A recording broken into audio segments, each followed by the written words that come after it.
আজকে বানাচ্ছি এটা জালি। তো এটা আমি জিরে বাটা দিয়ে করব। কিভাবে করি সবাই করে থাকো, আমি কিভাবে করি আজকে তোমাদেরকে দেখাবো। দেখো, তার জন্য এখানে আমি জিরে আর আদা ছিল না আর কাঁচা লঙ্কা বেটে নিয়েছি। তো চলো এখন আমি এটা ফ্রাই করব, দেখাবো তোমাকে কি করি।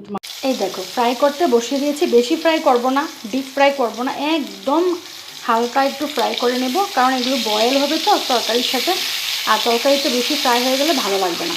তো চলো সবগুলো এইভাবে ভেজে নিই, তারপরে দেখাচ্ছি কীভাবে বানাই, ঠিক আছে? দেখো, এখানে ফ্রাই করা কমপ্লিট হয়ে গেছে।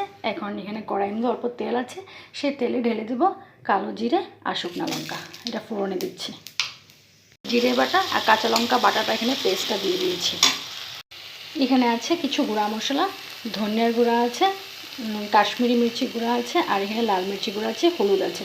তো এটাও দিয়ে দিলাম, সাথে একটু লবণ দিয়ে দেবো, একটু লবণ দিয়ে নাড়াবো। এখানে পরিমাণ মতো জল দিয়ে দিয়েছি, এখন একটু ঢেকে দিব। একটু একটু বয়েল হয়ে গেলে এটার মধ্যে সেগুলো ঢেলে দেবো, জালিগুলো ঢেলে দেবো। এই দেখো, এখানে সবগুলো জালি দিয়ে দিয়েছি।